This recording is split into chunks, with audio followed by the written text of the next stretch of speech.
Hey everyone, welcome back to another video. This is Shriyans. I know it's been a long time since I've made my last video, but I've been caught up with so many assignments and exams that I couldn't find time to make another video. But this video is going to be rather special. I hope it adds value to your life. This video is about 7 things which I've learned in college up till now, which is my 4th semester. So without wasting any more time, let's just start off. The first one is always talk to people. Never restrict yourself to a group, because the more you talk to people, the more opportunities you get.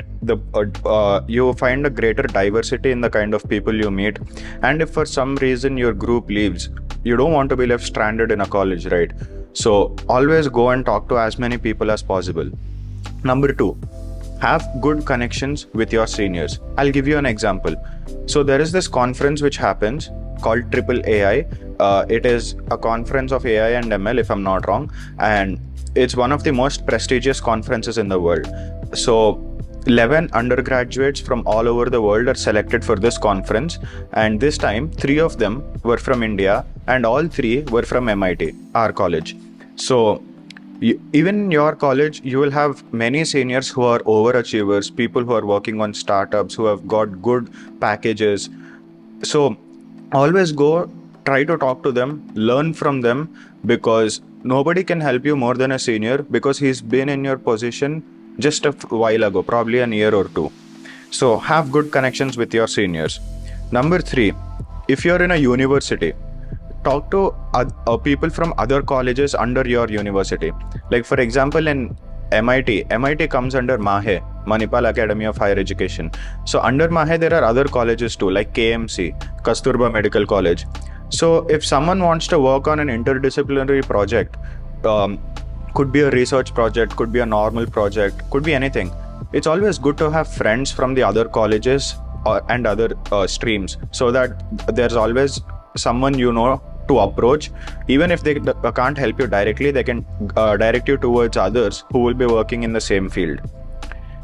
Number 4, all of us have heard of the quotation, "Jack of all trades, master of none, often better than master of one."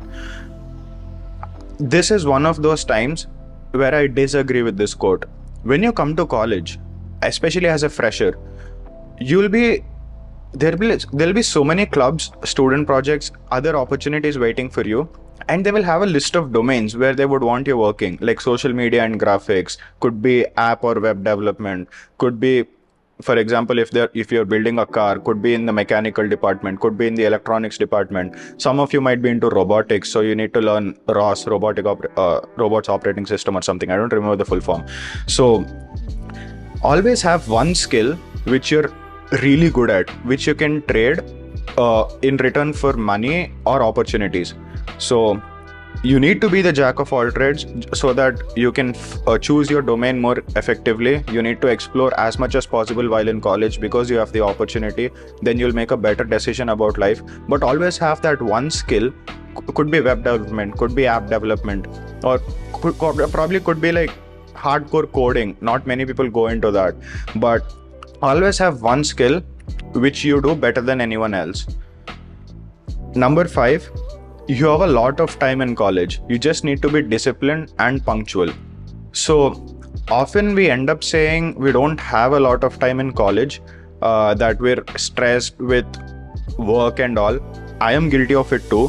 But the reason all of that happens is because we do not know how to make the best work out of our time.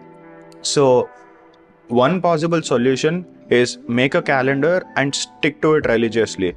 Like all the successful people in this world, they have one common qualification, which is they live by their calendars. So try to do that if possible. The only reason you struggle with everything is because we don't write our records as soon as we finish the lab. We write it one night before the submission, right? That is why it becomes a burden. So just avoid all of that. Divide your time as much as you can evenly, and I think you should be good to go in college. Number 6, have intense physical activity for some part of the day. Like go to the gym, go for a long run, or do whatever you want. Play basketball for like an hour or 2. But you need to have a lot of stamina in your body, because during the exam time you'll have to sit for long hours and study, and you won't be able to if you don't have that kind of stamina. If some of you are into chess, many people, when the world championship match was happening between Magnus Carlsen and Ian Nepomniachtchi, they preferred Magnus because he he was very fit physically, so he had a lot of stamina. He could sit for a longer time than Nepo and crunch those lines in his mind. So have a lot of stamina. You need energy more than anything while in college, because like we covered before, you already have the time. Tip number 7 is study in a group if you want to excel in college. So this is probably the most valuable tip I can give you. I think most of the time in our college life, we spend with friends, we go out, we explore the place, we just have fun. But when it comes to studying, we take it as a burden and don't enjoy the process. Although one of the primary reasons we came to college is to study. So I don't think it's fair to not enjoy the process for which you came to college. So if you study in a group, that makes the entire process of studying more fun. When you discuss the topics with your friends, you gain a deeper understanding of the subject, which you wouldn't get if you were studying alone. There are numerous benefits of studying in a group, which I think are undervalued, at least in our engineering colleges, and I think we need to bring about that change. So that's it, guys. These were the 7 tips I wanted to give you, 7 things I learned in college. I hope you found value in one of them at least. And yeah, you have a good day. I'll see you in the next one.